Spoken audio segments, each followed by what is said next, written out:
Bonjour! J'espère que la luminosité sera correcte. Il est environ, pas environ, c'est exactement 6h40 au Québec. C'est une superbe journée aujourd'hui. Ça fait longtemps que je veux prendre quelques instants, enfin un bon moment, pour venir ici vous parler de mes projets terminés. J'en ai beaucoup. Je ne vous les présenterai pas tous. Il y en a qui, bon, un bas est un bas est un bas est un bas. Et je vais vous présenter ceux dont peut-être que je trouve les plus beaux, dont je suis la plus fière. Les plus fiers. La plus fière. Bref. Alors, voilà, si vous êtes ici, c'est que vous aimez le tricot. Alors, du moins, je l'espère. C'est une chaîne qui parle principalement de tricot, de mes projets tricotés, de tout ce qui entoure un peu l'univers du tricot. Mon nom est Manon, je suis de la rive sud de Québec, d'un charmant village non loin de la ville de Québec. Et je suis à la retraite et donc j'ai beaucoup de temps maintenant pour m'adonner à mon passe-temps préféré qui est le tricot. Alors, sans plus attendre, je vais commencer peut-être là. J'ai une grosse pile ici, donc voilà, ça va y aller comme on dit. Alors, moi aussi, moi je suis un bon public. Quand quelque chose est populaire, je vais l'aimer. Pas parce que c'est populaire, mais parce qu'à moi aussi, ça va plaire. J'ai des goûts là, comme la population en général. Je suis assez bon public dans ce sens-là. Quand j'ai vu passer le Sophia Scarf, il y a environ un an peut-être, je trouvais pas trop d'intérêt pour ça. Je me disais, à quoi bon tricoter une bande de tricot point mousse. Je suis pas du tout tombée dans la vague d'amour entourant le Sophie Scarf. Et puis, à un moment donné, entre deux projets plus importants, je pense que j'attendais une commande de laine. Je me suis dit, tiens, j'ai suffisamment de restes de laine de toutes sortes dans mon inventaire. J'aurais peut-être pas besoin de rien acheter. Oh, allons-y, laissons-nous tenter. Et moi aussi, j'ai tricoté mon Sophie Scarf. Donc, j'ai fait celui le plus court. Je l'ai tricoté avec la laine que j'avais dans mon inventaire, c'est-à-dire, je pense que c'est de la Hauss Garn que j'ai doublé avec un mohair gris que j'avais aussi, donc ton sur ton. Et puis, si j'avais à en refaire, c'est très facile, très simple, ça donne un beau résultat. Est-ce que j'ai aimé le faire? Deux soirées, c'était terminé, donc c'est pas très... on n'investit pas énormément de temps pour accomplir cet objet terminé. Et à ma grande surprise, je l'ai beaucoup porté. Je l'ai terminé probablement autour du début avril. Et puis, comme je vais marcher à tous les jours le matin, généralement très tôt le matin, c'est assez frisquet en avril ici, surtout qu'on a eu un printemps froid. Alors, je mettais mon manteau plus léger que mon gros manteau d'hiver, mais avec mon Sophie Scarf, eh bien, j'avais le cou bien au chaud, puis juste ça, des fois, c'est tout ce que ça nous prend. Alors, je l'ai fait un peu plus long pour la section du milieu avant de commencer les diminutions parce que je faisais des tests de temps en temps pour être sûre d'en avoir assez long pour pouvoir le faire un nœud comme il faut. Puis je fais un nœud et non pas juste, c'est-à-dire que je fais un double nœud, sinon juste un nœud en bougeant, la friction, tout ça, ça se défaisait facilement. Donc maintenant, je fais deux nœuds. Si j'avais à le refaire, est-ce que je le ferais? Oui, encore une fois. Peut-être un tantinet plus long dans la section du milieu. Quelque chose peut-être là, 3-4 cm plus long pour que ça soit encore un petit peu plus facile pour faire mes deux nœuds. Alors voilà, le Sophie Scarf. Ensuite, qu'est-ce que je pourrais vous présenter? Je ne veux pas tout de suite, j'ai poursuivi ma spirale infernale dans le monde des toutous tricotés. Bon, là ici, une mise au point s'impose. Oui, les Françaises disent que c'est des doudous. Ici au Québec, une doudou, c'est, ben, enfin dans ma famille du moins, mais dans quelques-unes que je connais aussi aux alentours, au Québec, une doudou, c'est une couverture, une pièce de tissu auquel l'enfant, le petit bébé, est très attaché. C'est sa doudou. Il ne peut pas aller dormir sans sa doudou. C'est une couverture absolument. Les miens, mes 4 enfants, avaient chacun une doudou qu'ils ont abandonnée assez, à un âge assez avancé. Donc, c'était une doudou. Et puis, appeler mes peluches, les appeler des doudous, pour moi, ça ne fonctionne pas dans mon cerveau. Ici, une peluche, on appelle généralement, on dit soit que c'est un petit animal tricoté, une peluche, ou plus communément, un toutou. Donc, j'ai continué dans ma spirale infernale des toutous tricotés. J'en ai fait quand même plusieurs. Et puis, j'ai commandé aussi l'autre livre de la même designer, Louise Crowther, qui, cette fois, concernait les animaux de la jungle.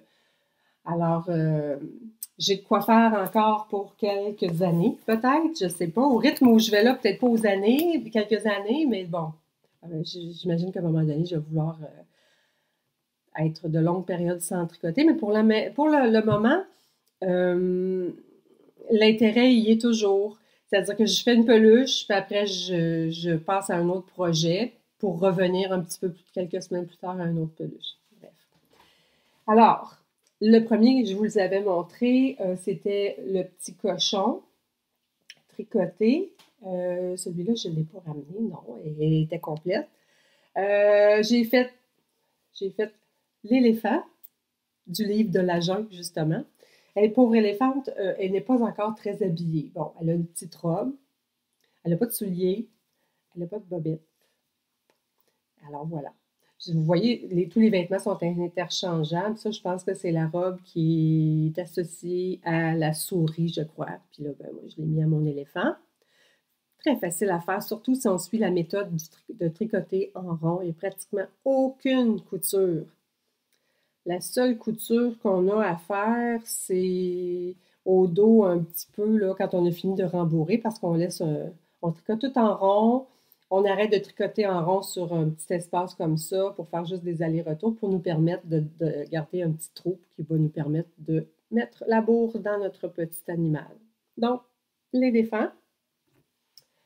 Ensuite, j'espère que vous n'êtes pas... J'espère que vous ne m'en voudrez pas. Ensuite, ben justement, j'ai fait la souris et je lui ai fait une petite robe avec des restants de laine que j'avais. La souris. J'ai eu beaucoup de difficultés. Moi, c'est ça. Moi, c'est les détails qui me font parfois rager. J'ai eu beaucoup de mal pour broder le petit nez. Il n'était jamais trop bas, pas bien centré, trop large, pas assez large. Là, j'ai arrêté ça là. Je me suis dit que c'était correct. Alors, elle a une longue queue. Elle aussi, je pourrais continuer éventuellement avec, il y a des chaussures qu'on peut faire, il y a toutes sortes de choses. Donc, la souris. Ensuite, mon plus beau, parce que lui, il est complet, j'ai fait tout. C'est Monsieur le Hibou. Non mais, il y a des souliers. J'ai tricoté des souliers. On dirait presque des Vans ou des Converse. Je lui ai fait des pantalons avec un beau câble comme ça, une torsade sur le côté. Il a une belle veste à capuche avec des petits boutons. Regardez, ce sont des petits boutons en bois que j'ai trouvé sur Etsy. Je vous mettrai toutes les informations si vous voulez, si ça vous intéresse. Et sous sa belle veste, un peu, je vais t'enlever ta grosse veste, il a un beau chandail, un pull à torsade. C'est pas rien, un pull à torsade. Oh, lui, là, il me fait craquer. Ses souliers, c'est trop trognon. Trop trognon.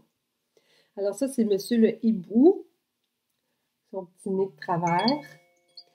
Oh. Alors, lui, il n'est pas difficile à faire non plus, sauf que tout comme le renard, il y a deux couleurs. Une couleur pour le ventre, pour le reste du corps, puis il y a la face aussi qui intègre deux couleurs. Alors, dès qu'il y a deux couleurs, il faut faire ce qu'on appelle la technique de l'intarsia. Vraiment pas difficile.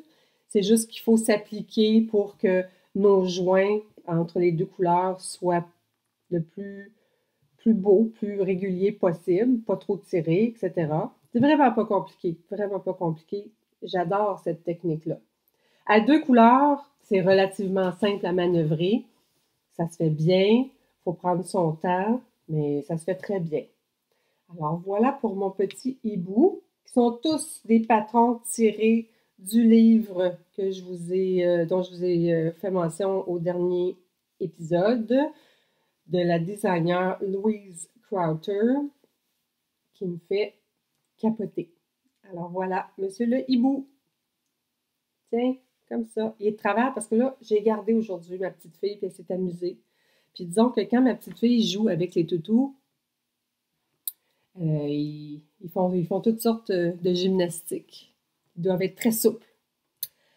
Et ensuite, oh, celle qui me fait le plus rire, mais qui m'a donné le plus de fil à retordre. Non pas parce que c'était difficile, mais parce que, encore une fois, la technique de l'intarsia, mais là, cette fois, il fallait jongler avec beaucoup de petites balles de laine, donc on venait en mêler. Il fallait prendre. Moi, j'aime beaucoup tricoter vite, mais là, c'était pas possible. Alors, voici Mademoiselle la girafe qui a mis sa robe, sa sortie de bain, son peignoir. Non, mais c'est beau! Et elle a aussi des pantoufles.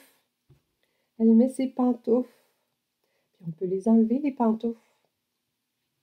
Alors voilà la girafe avec sa sortie de bain qui est tricotée. Je vais incruster tous les détails au bas si ça vous intéresse. Alors c'est une laine toute en floconnade. C'est pas difficile. Habituellement, je dirais que cette laine-là n'est pas facile à travailler parce qu'on voit rien. On voit rien, on voit pas les mailles, il n'y a rien à faire, on voit rien. Donc, si on fait une erreur, se rattraper, c'est impossible. Mais il y a très peu d'erreurs à faire puisque c'est du jersey. Très, très facile. Maille en droit, maille envers, c'est tout. Alors voilà. Excuse-moi de te déshabiller, mademoiselle. Alors, ce qui est difficile, c'est qu'elle, on tricote les pattes. Attendez, je vais lui enlever les petites pantoufles. Excusez-moi, j'ai très chaud. On tricote. Bon. Non, mais c'est pas trop beau, ça. Alors, on commence par tricoter une patte, l'autre patte, en rond toujours. On met ça ici, le fil, les mailles en attente. On commence le corps par ici, en rond. Puis après ça, quand on arrive à peu près à cette hauteur-là, on joint les pattes. On les tricote en même temps. On continue, donc aucune couture jusqu'à présent. Et puis là, comme il y a de l'intarsia, on ne peut plus tricoter en rond. Donc, ce ne sont que des allers-retours. Pas compliqué, mais ça va nous prendre une couture à la fin. Et je dois avouer que je suis très fière de ma couture. Très fière de ma couture parce qu'il faut aussi que les taches, la couture commence ici, là, jusqu'en haut. Oui, je ne suis pas gênée du tout de montrer la couture. Franchement, à force d'en faire. Le visage aussi, c'est de l'intarsia. Très bien réussi. Moi, je trouve que ma tension est belle. Mes joints sont beaux. Les petites narines. Et puis, les cordes. J'ai utilisé pour la girafe les fils recommandés par la patroniste, c'est-à-dire Shipji, je ne sais pas trop comment ça s'appelle, Stonewash. Et j'ai découvert, encore une fois, une nouvelle boutique où m'approvisionner. La dernière fois, je vous en avais mentionné une. Et puis là, j'en ai trouvé une deuxième qui offre encore plus de choix, sauf que c'est au UK.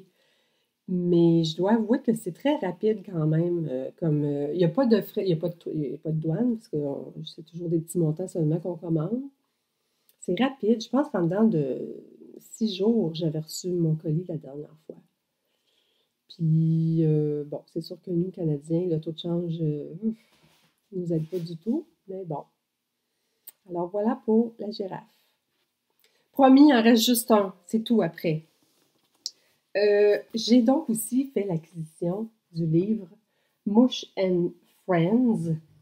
J'avais déjà tricoté de Cynthia Vallée. Il est en anglais, mais je pense qu'il est sorti aussi en français. C'est des patrons de toutes ces petites peluches-là qu'on voit ici. Et puis, j'avais déjà fait une ou deux de ces modèles qui étaient apparus avant sur Ravelry. Je me souviens, j'avais fait Tutu, le petit ours. J'ai dû vous le présenter à un moment donné, il y a quelques années.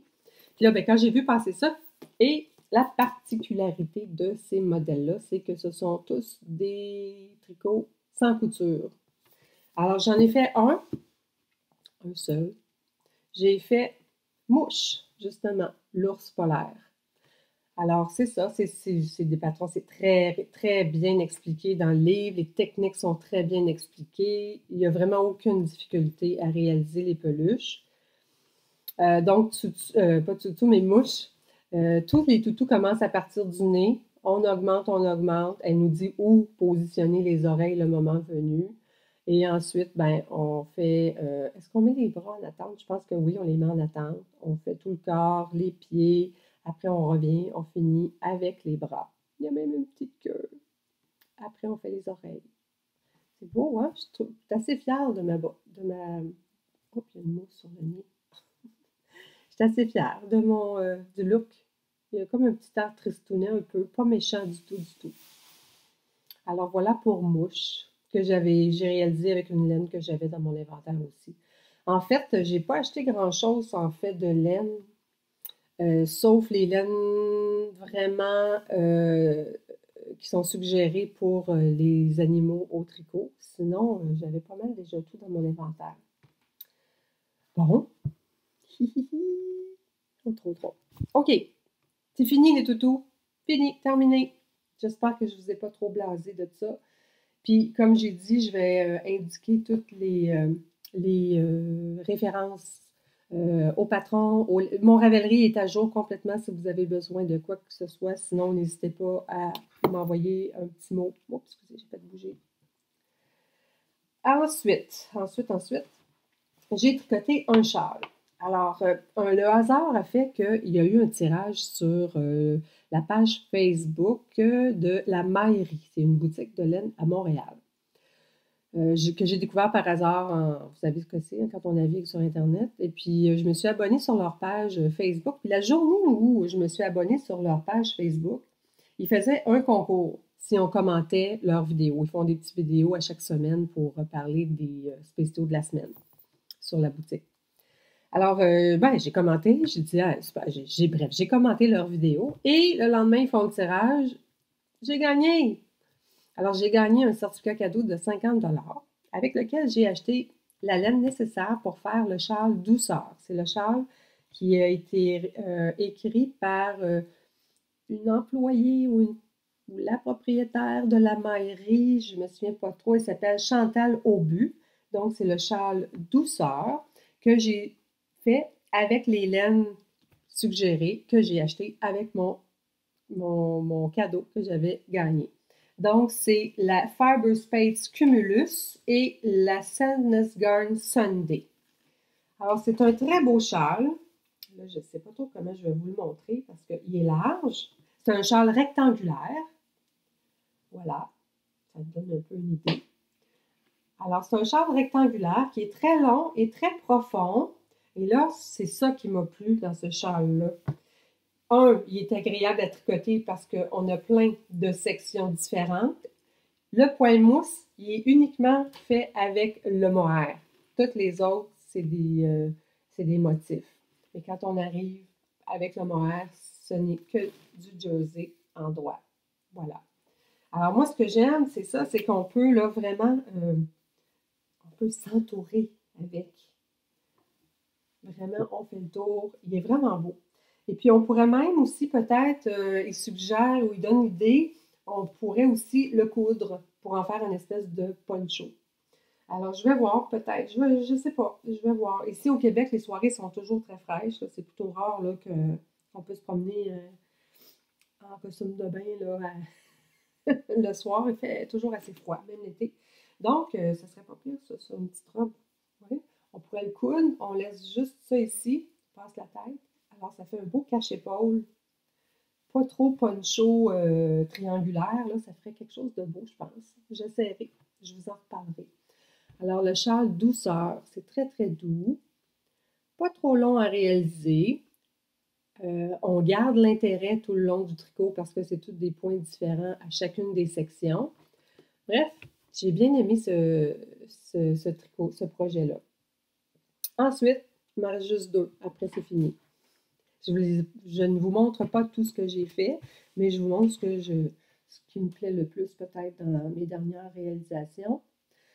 Tiens, un bas, c'est une chaussette en fait, une chaussette courte. C'est le Sticker Socks de Lisandre, je regarde là, de Lisandre Ourdin. Ça fait longtemps que je vais les essayer, puis j'ai beaucoup aimé les réaliser. Je sais pas pourquoi. Il me semble, je les ai déjà peut-être fait ces bas-là, puis je me souviens que j'avais trouvé ça difficile, mais c'était il y a quelques années. Alors je pense que j'ai acquis de l'expérience parce que là, cette fois-ci, ça s'est fait tout seul, presque. Un beau talent, oui, un talent. Un talon œil de perdrix. Et il y a une petite languette ici, à l'arrière, qu'on vient tout simplement recoudre par l'intérieur. Puis mon pied passe très bien dedans. C'est très bien expliqué encore une fois. J'ai tricoté ça avec de la laine que j'avais dans mon inventaire, la fibre de la Cassou Marvelous Collection de Fibrelia.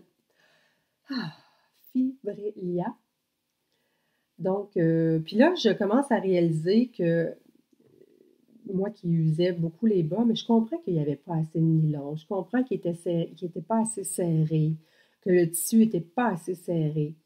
Parce que là, j'avoue que les dernières que j'ai fait des petites soquettes comme ça aussi pour aller marcher. J'ai pris de la laine commerciale, je crois qu'il y a 25% de nylon. Ça fait plusieurs fois que je les porte. Aucun signe d'usure jusqu'à présent. Donc, adieu les fibres de teinturière ou les fibres plus... Il y en a des très belles, là, mais pour des bas, pour moi, ce ne sera pas possible. Je vais me contenter d'aller dans le minimum 25% de nylon. Puis avec ça, je pense que c'est assez gagnant pour moi. Voilà. Ensuite, un dernier projet que je vous présente, puis j'en ai fait deux, mais je vous en montre juste un parce que c'est celui que j'ai sous la main. C'est... Attendez un peu, roulement de tambour. Non, je fais des farces. C'est un chandail, qu'on appelle ça? Un kangourou, un chandail à capuche, un pull à capuche, un gilet à capuche, qui est très connu dans l'univers des tricoteuses sur Ravelry. C'est le Mini Unbearable Hoodie, un patron fait par les garçons. Alors, je dis que j'en ai fait deux, je vous montrerai des photos, j'incrusterai une photo. J'en ai fait un premier pour ma petite fille Sandrine qui a 1 an. J'ai fait justement la grandeur 1 an. Et j'en ai fait un deuxième pour sa grande sœur. Cette fois, celui-là, c'est le 2 ans que j'ai fait. Elle a 2 ans presque et demi. Puis ça lui fait. Et puis, je me suis trouvé de jolies étiquettes faites par mamie. Alors, c'est un chandail tricoté en Berroco Vintage. Celui de la sœurette, le haut est vert, mais les motifs sont exactement de la même couleur. Donc, j'ai pu utiliser toute ma balle brune, toute ma balle blanche et je n'ai eu qu'à acheter du vert. Et pour elle, j'ai acheté une couleur un peu caramel. En fait, ça s'appelle Mocha. Et puis, c'est tricoté en grosses aiguilles, en 3,5 mm et 4 mm pour le corps. Donc, ça monte très vite.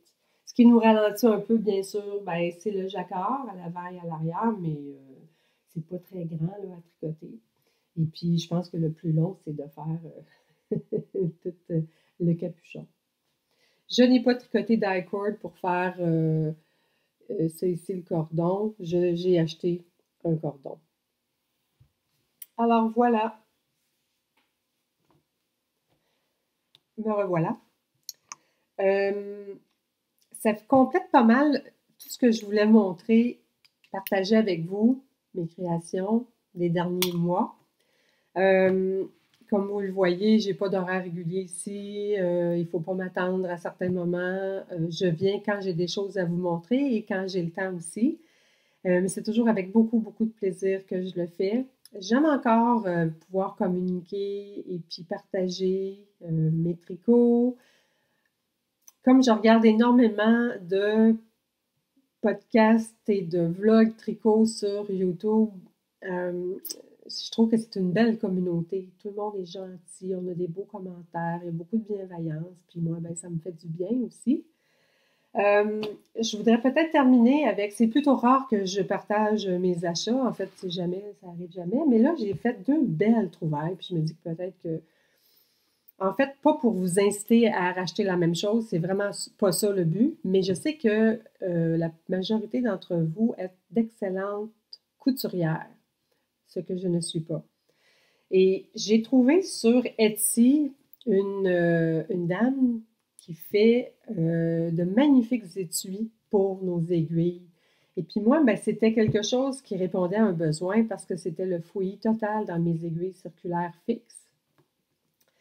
Parce qu'au fil des années, je me décidais jamais à investir dans un kit d'aiguilles circulaires, un kit interchangeable. Je trouvais que c'est très cher, puis je me disais, oh, puis j'accumulais donc, j'achetais les grandeurs que j'avais besoin en aiguilles fixes au fur et à mesure, ce qui fait que au fil des années, c'est sûr que j'aurais été mieux d'investir dès le départ dans un kit d'aiguilles interchangeables, mais comme on ne sait pas si on va aimer ou pas, comme je ne connaissais pas non plus la qualité des différentes aiguilles, ben voilà, je ne l'ai jamais fait. Ce qui fait que je me retrouve aujourd'hui avec beaucoup, beaucoup d'aiguilles circulaires fixes de différentes grandeurs. J'avais trouvé un petit système de rangement. J'avais des pochettes de plastique dans lesquelles je les mettais en fonction de la grandeur. Puis toutes ces pochettes-là, ça ne rentrait pas dans un seul cartable. Donc, je les mettais dans des boîtes transparentes, des grosses boîtes transparentes. Puis ça prenait beaucoup de place. Puis à chaque fois que je terminais un tricot, j'avais la flemme de sortir la boîte, trouver la bonne enveloppe de plastique, remettre l'aiguille dedans. Ce qui fait que parfois, c'était le fouillis encore dans la grosse boîte de plastique. Bref, quand j'ai vu ceci, que j'ai vu sur un vlog, justement, un podcast tricot de deux Américaines que j'adore regarder, qui me font bien rire. Je vous mettrai aussi les informations. Elles l'ont présenté parce qu'elle en avait fait l'acquisition. J'ai trouvé ça génial. Alors, je me suis inscrite sur la boutique de la dame. La boutique s'appelle 526 Handmade. Et puis, il faut donc surveiller attentivement ses mises à jour sur sa boutique Etsy parce que ça part, pouf, rapidement. Alors, c'est ce que j'ai fait. Elle a fait une mise à jour de sa boutique et je me suis procuré donc cet étui-là. C'est un étui à aiguille circulaire fixe. Toutes mes aiguilles sont entrées là-dedans. C'est extrêmement bien fait. Le tissu, on a plusieurs choix de tissu. C'est des aimants ici qui referment. Et comme vous allez voir, toutes nos aiguilles sont classées dans des pochettes comme ça qui sont très rigides. Et puis, on peut donc, c'est fourni avec des étiquettes numérotées. Bien sûr, c'est le système américain puisque c'est une Américaine qui nous les vend, mais bon, c'est pas grave, on pourrait se faire nos propres étiquettes. Donc, dans chacune des pochettes, on met comme ça toutes nos aiguilles de toutes les grandeurs. Puis, il m'en reste même une que je n'ai pas encore utilisée. Et puis là, ben ça, je sais pas comment, mais c'est vrai qu'ils sont tous un peu intercalés, un peu comme en accordéon, donc ça fait pas trop épais. On referme ça et voilà, ça fait propre, bien rangé, facile à trouver. C'est pas un casse-tête pour les prendre et les sortir, c'est très facile. Ça, je l'ai mis dans ma bibliothèque. Il n'est pas caché parce que je trouve que c'est un bel objet. Très bien fait, vraiment bien fait. Beau tissu. Premier achat que j'ai fait. Mais je vous le dis, c'est pas donné. Mais c'était de moi à moi avec beaucoup, beaucoup d'amour. C'est très rare que je me fais ce genre de cadeau-là. C'est très rare. Mais là, je me suis gâtée, j'avoue. Et toujours de la même créatrice sur Etsy, cette fois, c'est une pochette que j'ai achetée. C'est pas un sac à tricot parce que je n'utilise pas de sac à tricot. Moi, je prends n'importe quel sac que j'ai sous la main, un sac de plastique, un sac de magasinage, ça fait l'affaire pour mes projets. Mais là, ça, c'était un sac pour ranger les aiguilles circulaires interchangeables. Parce que j'en ai acheté un finalement, mais un tout petit Knitter's Pride, rien là de fantasmagorique. Et puis ça, c'est un étui qu'on sert à ranger nos aiguilles circulaires. Alors, c'est une pochette. Puis vous voyez dans la pochette, on voit les numéros encore une fois pour ranger nos aiguilles. Une belle grande pochette, on peut rentrer plein de choses là-dedans. Et voilà. Et puis sur le côté, il y a une ouverture dans laquelle moi j'ai rangé mes fils qui venaient avec le kit. Encore une fois, ça, je vais éventuellement insérer dedans toutes mes petits marqueurs de mailles, crochets, porte-mailles, etc. C'est une belle grandeur, je trouvais très joli, les petits moutons. Et puis moi, ben, j'ai accroché ce que j'avais déjà reçu de chez Pure Laine dans une boîte cadeau. On recevait en même temps que la laine, on recevait ceci. Je ne sais pas si vous allez le lire. Alors voilà, sac de projet qui appartient à Manon. C'est moi. Alors j'ai mis ça là. Donc c'était mes deux trouvailles.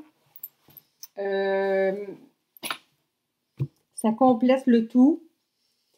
Maintenant, il est rendu assez tard. La lumière était quand même pas pire. Je pense que ça devrait être bien pour vous.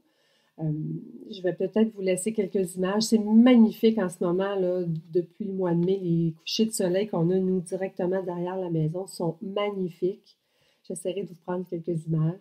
Les deux nouvelles poules sont arrivées. Elles se portent bien. Quoique depuis une semaine, on n'avait pas de coco On en a eu. Après ça, ils ont comme fait la grève pendant une semaine. Puis ce matin, enfin, on en avait un. Je ne sais pas pourquoi. Bref. Il y en a une nouvelle, une troisième qui devrait arriver d'ici une semaine ou deux. J'espère que les deux seniors ne lui feront pas trop la vie dure. Donc, je vous laisse sur quelques images. Le jardin n'est pas complété encore, là, parce que jusqu'à avant hier, il y avait du gel la nuit ici. Donc, les tomates, j'ai commencé l'acclimatation des plantes, mais elles ne sont pas encore au jardin. Demain, je garde ma petite fille, donc je ne pourrai pas planter au jardin, mais probablement que mercredi, ça va se passer pour ce qui reste à planter. Les concombres, les tomates. Qu'est-ce qu'il me reste? Quelques fines herbes, basilic, persil, etc., etc. Bref, je vous emmène faire un petit tour en vidéo. Et puis, laissez-moi un commentaire, mettez un petit pouce en l'air si vous avez aimé la vidéo. Partagez-la si ça vous tente. Abonnez-vous à ma chaîne si ce n'est pas déjà fait. Ça va vous permettre d'être mis au courant lorsque je ferai des nouvelles mises à jour, des nouveaux vidéos. Ça pourrait être pratique parce que j'en fais pas régulièrement. Donc, c'est plus difficile, j'imagine, pour vous de le suivre. Mais comme je le dis, je viens quand j'ai quelque chose à dire, sinon je viens pas. Puis comme aujourd'hui, j'avais beaucoup de choses à dire, j'ai l'impression d'avoir parlé beaucoup trop vite, mais bon, c'est comme ça. Alors merci de votre patience et merci d'être passé me voir et puis à la prochaine. Bye!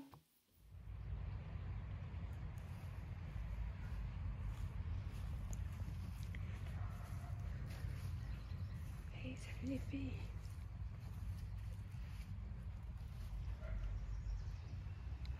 Salut!